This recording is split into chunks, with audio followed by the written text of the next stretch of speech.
my name is Beck and welcome to a reading wrap-up. This is going to be my wrap-up for January, but I actually read one book in February that I'm going to talk about in this wrap-up, but I may as well call it my January wrap-up. I was away for 3 weeks and then I've just come back and then a readathon is going to start, so I might just cut and talk about all the books that I've read so far this year, and most of them I read in January, so that's why it's called a January wrap-up. So let's get into talking about the books that I read, and I'm going to talk about them in order that I read them rather than in order of my least to my most favourite. The first book that I read this year is A Little Hatred by Joe Abercrombie, and this is a book that is technically a start to a new series, but it also relies a little bit on the knowledge that are from his past books. So there are about 8 of them, and that is in his First Law series. So technically there's the First Law trilogy, but then after that, in the First Law world, there are other books set down the timeline. So some of them happen immediately after, and then some of them happen like 7 or 14 years later.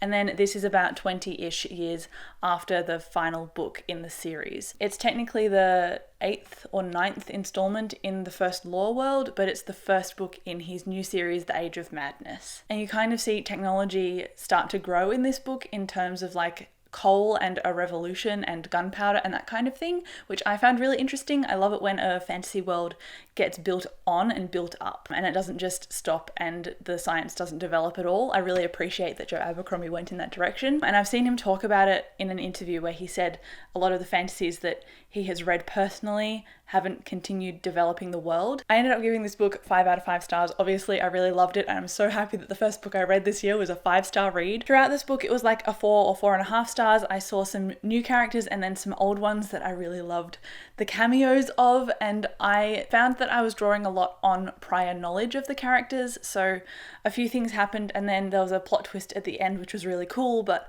I understood the depth and the danger of it because I'd read the previous work of Abercrombie, and if you haven't read his prior work, the ending will still shock you and surprise you, but it won't have the sense of foreboding that it gave me. So I would recommend reading his other books before you dive into this one, and if you're a completionist like me and you like to have series complete before you read their continuations, then definitely do the same thing I did. If you just want to jump into this as like a new start to a series, you definitely can, but some of the backstory, like I said, you might struggle a little bit. Characters are introduced and one-liners are thrown around, and those one-liners reference like pages and pages of prior history, so you might struggle a little bit with a bit of understanding. But as for my enjoyment of this book, obviously the pace was great, the characters were great, they're all morally grey, and nobody is really good. They're all just there to better themselves and get to a better place, and whether that ambition is of a sour note or not really depends on their decisions in the moment, and I like that that is a factor. Also, Joe Abercrombie tends to write like battle fantasy, so usually there is a war, and after the reign of peace that they've had, obviously there's a new war. The book is called A Little Hatred, so it's not like anyone's going to stay friends. And I did in this book have one eureka moment, which I wrote in my notes. I called it a eureka moment because in the plot, I was really surprised, and it was one of those moments where you kind of like grip the edge of your seat and you're like, oh my God, I can't believe that just happened. And that happened once in this book. I was hoping for more of it, but I still ended up loving this book. Obviously, I gave it 5 stars, and I would recommend getting into Joe Abercrombie's books, especially on audiobook, because Steve Pacey, the narrator, does all of the voices so individually and so well, and I really love it. So even though I got this physically and it's a beautiful hardcover, I ended up listening to the audiobook just because I love the audios so much. So first book of 2020, and I gave it a 5 out of 5 stars. Next up, I listened to an audiobook, and that is Come Tumbling Down by Seanan Maguire, and the 4th book in An Absent Dream actually made my favourites of last year of 2019, so I had really high expectations and high hopes for this book, but it didn't quite hit the same mark and the same notes that In An Absent Dream did, and I think it's because we went back to a world that we've already visited a couple of times, and so I'm not sick of that world, and I really enjoyed this installment, but it just didn't hit the same notes, like I said, of In An Absent Dream. I did really enjoy the banter of the characters that we all see interact in here. I did like going back to the moors, which is seen in Down Among the Sticks and Bones, so we revisited that world again. And I did like seeing more of the character Cade as well. I think he's kind of a fan favourite, and people want to see more of him in general. People want to read his story. I honestly don't mind and I'm not like chomping at the bit to read his story. I think it will come organically when Shauna Maguire writes it. But as for this installment, I've seen Shauna Maguire on Twitter talk about her experiences writing one of the key characters in Come Tumbling Down and in Down Among the Sticks and Bones, and talk about how that character really portrays the levels of OCD that Shauna Maguire experiences. So it was really nice to see that authenticity in a text. But I found this book ended a little bit quickly, and for that reason I'm going to give it a 4 out of 5 stars rather than a full 5 out of 5 like in An Absent Dream. It just ended a bit quickly. There was a lot of characters in here, so even though the tension was built up a little bit and I liked the relationships in it, I unfortunately just couldn't latch on to the book, and I feel like because it ended a bit quickly and it was such a short space of time for Shauna Maguire to execute all of these different moving parts and these different ideas, that it just didn't quite hit the same as the previous book. But I'm still looking forward to the next installment. Obviously, I'm going to continue this series. I really like it. So if you haven't read it, would also recommend this one as well. And then next up, I read one of my favorite young adult series ever in fantasy, and I read the last book in this series, and it is Crownbreaker by Sebastian de Castell. If you have not seen me rave about this series, I don't know where you've been or what rock you've been living under, because I love this series so much. I love his adult books as well, obviously, Traitor's Blade and the Great Coats Quartet in general, favorites. Audiobooks, if you haven't tried them yet, would recommend. I'm going to try and give you a spoiler-free synopsis of this because obviously since it's the last book, it has a lot of preceding things that will tie into what's going on in this series, so I don't want to give anything away. But this is about Kellen. He is a very underdog main character in the sense that he is from a clan called the Jarntep, and they believe in sparking your magical bands and then learning how to use magic through these different bands that you spark. For example, one is Breath and one is Ember, and the list goes on. But our character at the very beginning of Spellslinger, which is the first book in this series, he can't really spark his bands and he's having a lot of trouble doing so, and he has to rely a lot on his own wits and bluffing to get through all of the fights that he ends up getting put into. So it's very interesting because you don't see where the fight may go, because Kellen has to really rely on his wits and just get out of things as quickly as he possibly can with only really what's in his pockets and what's immediately at hand. And I really like that about him. I like that the story surprises me because you don't know really what Kellen's gonna do next. And I really love this series because of the chosen family element in it as well, or the found family element rather. This found family element is really seen to strengthen in this book because the manipulation of Kellen's biological family is really prevalent in here, and it's really discussed in balance with the characters that we've met previously and Kellen's biological family. I don't want to say too much again because of spoilers. I love how there's a particular character in here that is really supportive of Kellen in a very selfless way, and having that measured against Kellen's family life and how it's quite toxic and manipulative, it just made me tear up, and I really loved that. I didn't think that I would necessarily cry in this book. I didn't cry in the previous book, and I was hoping that it kind of would hit me on that emotional level, and it definitely succeeded. I did tear up multiple times, and I just love these characters so much. This is such a book of growth. Obviously, I had no problems with the pace or anything. The characterization was on point. This book, even though it deals with such serious topics of abuse and manipulation, it also has such light moments as well, and I found that I was often laughing out loud at some of the things that Kellen was discussing and experiencing, which was great. I love that the paths in this that Kellen encounters, the ones that he resists the most are the ones that he is going to grow from the most. And so you kind of see him as a reluctant character going on not necessarily large quests, although that does happen too, but quests of identity, and he really grows so much throughout this entire series, and he's definitely a character that is very, very different, or also kind of the same, but you can see the way he acts is very different towards the end compared to what he was at the beginning, and I just really love the fact that you can see how different he is in every book. Obviously, I ended up giving this one a 5 out of 5 stars.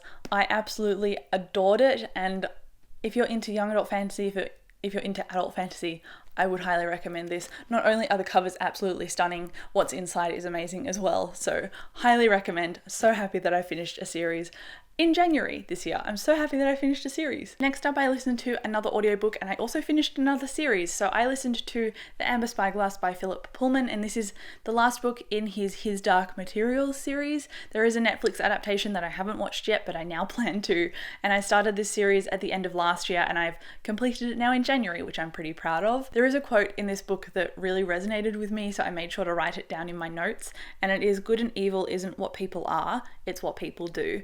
And I really like that description, but unfortunately I didn't love the way that this book was. I really enjoyed the archetypes and the plot of the first book. I liked the characters in the second book, and in the third book everything kind of seemed a little bit diluted. There were a couple of characters obviously that I really liked. I really liked Lyra, Will and Mary as well, but the rest of what was going on just didn't really hit for me, unfortunately. I also don't really think that I liked the ending of this book. It wasn't a bad ending, it just wasn't what I expected necessarily.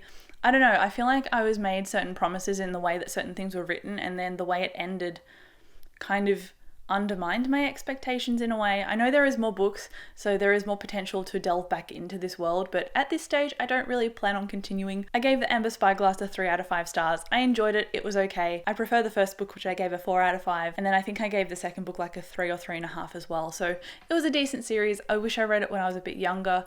I think I would have been a bit more starry-eyed if I'd read it when I was younger, but that's about it really. Oh, I did really like Mary, like I said, and the way she interacted with things in this book, I don't want to say the context of where and who, but the way she interacted with things in this book, it really reminded me of Becky Chambers' writing in The Long Way to a Small Angry Planet and Record of a Spaceborne Few as well, and because of that I really loved her character and I really loved her setting and her story, and I also obviously, like I said, really like Will and Lyra's stories, but the rest of it wasn't really that compelling personally to me, so I think this is just a book that doesn't have the same nostalgia for me that it might necessarily have for other people. Next up I read The Puppy War by R.F. Kuang, and this is a very hyped up and beloved book on BookTube and BookTwitter, but unfortunately it didn't quite hit the same for me. I did do a reading vlog about it, so I will leave that linked if you want to check it out, and it's interesting because the beginning of this book I was obsessed with and I loved, but then the ending half really changed tune and changed tone for me, and so I didn't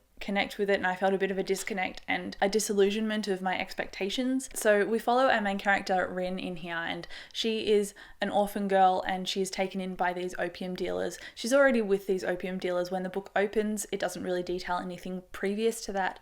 So these opium dealers want to expand their business. They're planning on marrying Rin off in like an alliance so that they can do their dealing more openly with people and more broadly with people, and Rin's like, no, screw that, I don't want to do this. So she ends up taking like an entrance exam or set of entrance exams to this university. So she goes off to this academy and she learns all this cool stuff. She meets this kind of uncanny mentor, and the beginning of this book really reminded me of Name of the Wind, and I think that's why I really liked it. You have this kind of unwilling hero who goes off to learn all of these cool mystical things, and you run into characters that you don't quite understand, but you understand the significance of their ramblings later on with a bit more context and experience, and I really like that aspect of it. But then that was the first half, and you meet a bunch of characters at the school and Rin's life there is really built up. But then you go into the second half and it kind of rips that away. There is a war, obviously, it's called the Poppy War, so that's not really a spoiler, and you meet different characters to what were in the school, and so I felt that you were supposed to build up all these connections and then that just gets taken away, and because of that I found it really difficult to form new connections with the characters that we were introduced to. That said, we were brought back to familiar characters as well. They were kind of like planted into the narrative, and I really loved and appreciated the development of the bully that was at school. So he really grew up, and there is a really awesome reaction and interaction and conversation between him and Rin, and I really liked that character development, but it didn't really stick because of later events that happened in the book, and I just found the way that Rin was developed as a character a little bit underwhelming in a sense. It's like the first half and the second half were two different books, and it would have benefited from either being split up or, I don't know, better edited in a tonal sense. The pace was fine. There was some darkness in this book when it talked about a war and the ramifications of this war and what the soldiers did to people. I'm not going to go into description because it was quite grotesque and alarming, and it was very visceral and visual, and even as someone who doesn't have any triggers, it was a little bit much for me. So I would recommend going into this book erring on the side of caution. Go and do some Googling, go and check what chapters to avoid, because I can't remember what chapter it was. I know that it was over halfway though. And the last thing that I really want to say about this book is that I expected it to be like an unwilling hero story, like I said previously, and there were so many red flags that Rin encountered that would lead her down the path of darkness, and she kind of went about encouraging that and then was aware of encouraging that and that she probably shouldn't, but she did it anyway. And I am really frustrated with that because she seemed smart enough to not do those things. And the thing that happened at the end is kind of something that you can't repent for. It's pretty dark, so I didn't expect it to go in that direction. This is not necessarily a villain origin story, but it's quite a dark ending. So if you don't want a book that ends darkly and has grotesque visceral things in it, probably avoid this one. I liked the beginning. Like I said, I would give the beginning a 5 out of 5, but overall, unfortunately, I gave this a 3 out of 5. It just felt very different towards the end. It felt like it just pivoted really quickly, and I wanted to see characters that I'd grown attached to stick around, but it really ripped me out of that and then put me somewhere else. And I know this book has been a favourite for some people, but it just wasn't, unfortunately, a favourite of mine. So I don't know when I'm going to continue this book, or even if I will. I know the sequel's out and then the third one's coming out in like September or October this year, so we'll see. I'm not sure. It depends on if I have time later. I might pick up the audiobook of The Dragon Republic, but at this moment it's not really a priority for me. So again, 3 out of 5 stars. The next book that I read is The Last Wish by Andrzej Sapkowski. Sorry, I've butchered this name every time I've tried to pronounce it, but I did just Google and try and get it right, so I'm sorry if I got it really, really wrong. This is a set of short stories following the Witcher Geralt, so because of the popular Netflix series, I'm assuming that people know what The Last Wish is. This book took a little bit of time for me to get attached to, because the first couple of stories, I think because it was a translated work, and I talked about this in the same vlog that I talked about the Poppy War in, so if you want to watch my thoughts unfold about this book, then you can go and watch that vlog below. But I ended up really enjoying this by the end. I found the beginning a little bit hard to get into because of the translation. It gave it a little bit of a funny tone, and some of the dialogue was a bit jarring. It seemed a little bit overdone to me, so it took me out of the story a few times. But once I got into a couple of the short stories, and once I was fairly sequestered in the foundations of this book, I ended up really, really enjoying it. I gave it 4 out of 5 stars, and this really explained more of the context to what the show alluded to. For example, the law of surprise, that was just talked about in a throwaway concept in an episode of The Witcher, and it explained the context about why Geralt actually cares about it, and why it's relevant to him, and how Ciri and him are intertwined by destiny. So that answered a lot of my questions. So if you were confused by the show, I would recommend reading this set of short stories, and I know there's another set of short stories that I have to read before I start book 1 of this series, and I'm definitely going to continue. When I get a little bit more cash flow, I'm going to go out and buy the rest of this series with these covers, because I really like these covers. There was a bit of a prophetic cliffhanger ending to this, and I want to know the outcome of this prophecy, and I want to know more about Geralt the Witcher, because in the show, and a little bit alluded to in the book as well, was the fact that Geralt is fairly emotionless and he doesn't really have much feeling, but he obviously does, and that's a myth that is associated with The Witcher to help people kind of other him and cast him out of their society, even though they rely on him to keep them safe. So it's a really interesting kind of balance that people have going on. They need him to survive, but they don't want him as part of their society. And I like that in here people can also be the actual monsters rather than the creatures that Geralt investigates and tries to drive out. He doesn't like killing them, he only kills them when they attack him. So again, I give this one 4 out of 5 stars. Really enjoyed it, and I really, really can't wait to continue. The next book that I read, I actually also listened to on audiobook, and it is Parasite by Myra Grant, and this is actually a pen name for Seanan Maguire, so this is a different series that she's written. It's kind of like an urban fantasy with sci-fi elements, or maybe it's just like a contemporary drama with sci-fi elements. It's a really mixed genre book, so it's hard to place, but it follows our main character Sally, and she has been in a traumatic car accident and she's in hospital, and you see the doctors and her family about to turn off her life support when all of a sudden she sits up and takes a breath and opens her eyes and doesn't know what's going on anymore. So it follows Sal as she has reinvented herself, and she doesn't really have much memory of her past life as Sally, and so she's got to relearn things like walking and how to speak and how to understand things. It also follows Simbagen, who are an organization, a government organization, and a series of scientists, and at the same time that Sal had her car crash, they've started to give people parasites to maintain their physical well-being and physical growth. So because of this parasite, that is the reason that Sal survived. So she has become kind of like a guinea pig as test subject number 1, and they do all of these tests on her as she's trying to live her normal life. So she's like 18 or almost 18, but her parents technically still have custody over her because they've signed documents to Simbagen that she's authorized to go and have tests with them. So it raises some interesting points about identity and agency as well. I thought this book would have a lot more sci-fi in it, and I thought it would be kind of like a pending apocalypse situation, but it's more about the science of the parasites in here and how they affect daily life, and that people start kind of having these episodes where they are shutting down and they're going a little bit loopy in public and people don't know why, and Simbagen are trying to cover it up. And obviously Sal is at the heart of this kind of mystery because she sees it firsthand happen to somebody at a shopping mall. It was an interesting book, and I found that the tension was a bit lacking. The thing I liked about it was that Sal had a relationship already, and it was a pretty healthy relationship with this guy as well. It was built a lot on trust and communication, and that was probably the key thing that I'm going to walk away remembering about this book. The rest of it was kind of like a little bit subpar. I wanted it to be a little bit more action-packed, and it did have a bit of action in it, but I don't know what it was about it.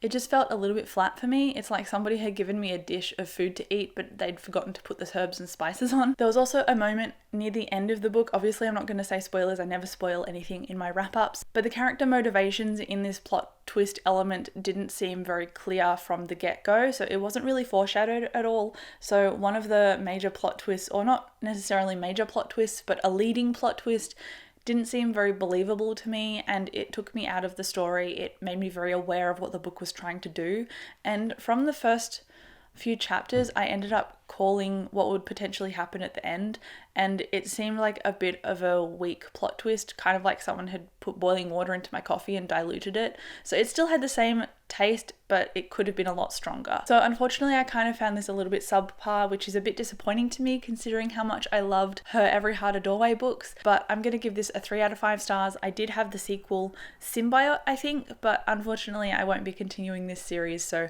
I'm just going to donate these 2 books, and that's it. I don't have those books on my TBR anymore. So 3 out of 5 stars. It was decent, but it wasn't, cataclysmic or a new favourite or anything. And I am running out of space.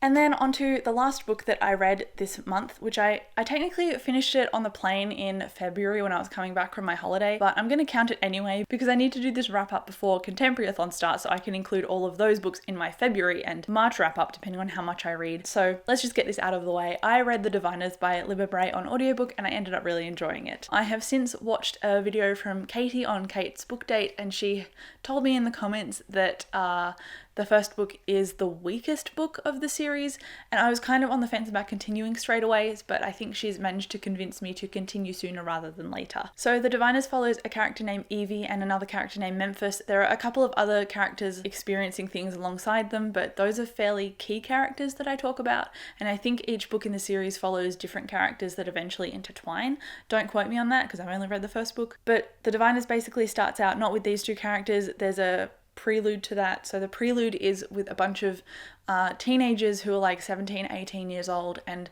they find a Ouija board at a party and they summon a demon and ask it questions, and they think it's all a fun game, and then they forget to dismiss the demon later and just go off and continue drinking.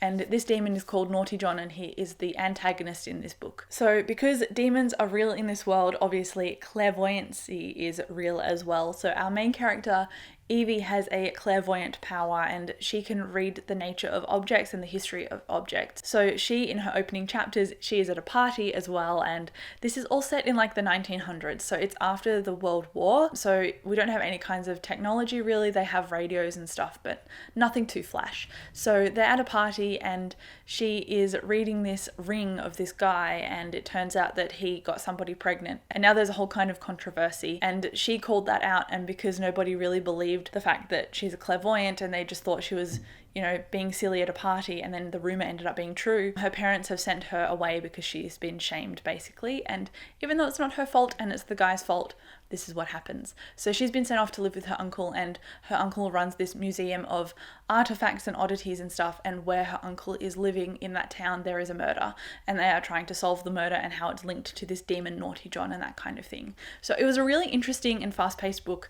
I liked Evie, and then I got frustrated by her. Some of her dialogue I found a little bit up and down. It was a little bit frustrating and a little bit overdone at times, but she's a very over-the-top character, so it kind of fitted her at the same time. I think it's just my personal taste. I didn't necessarily love everything that she said, but she was a flawed character as well, so there is that to consider as well. I liked her friendship with Mabel, even though Evie seemed like a very self-centered person. She was still trying to be a good friend, and I think that worked in her favor. I liked her for that. There was a little bit of a romance in this book. I usually don't like romance as being the overarching plot, and it wasn't in this book. It kind of happened at the same time as everything else was happening, and I found that it really supplemented the story in that sense, so I really enjoyed it. I also enjoyed the kind of murder mystery aspect that was going on as well, and how all of the characters kind of combined at different points in time to help solve these murders, because there's not just one. And I also liked that the characters were honest with each other. They told each other things and they didn't withhold information to make the plot go on, which I found was a real strength in Libba Bray's writing. And for that reason, I will be continuing. I think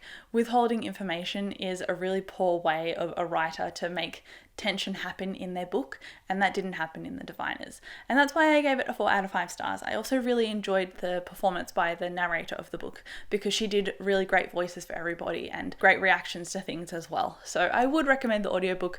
I know that the audiobook for this series has been hyped up quite a lot, and I understand why people would enjoy it, but I don't think it's like amazing quality of like a multiple narrator book with sound effects and stuff. Like, that's not what it is, but one narrator does a really good job, so I would recommend it based on that. So that is my last book that I have read so far this year. That makes it 8 books out of my 100. I'm like 3 books behind schedule at the time of filming this video, and that's because I barely read anything while I was away for 3 weeks overseas, but I'm planning to catch up with the Contemporary-athon readathon, so we'll see how that goes. I am also currently reading something, so I am listening to the audiobook for Stormfront, which is the first book in the Dresden Files series, and I'm loving it. I'm probably going to give it a 4 stars, but I'll talk about that in my next wrap up, so keep an eye out for that, but I'm really enjoying it. I can't wait to continue that series as well.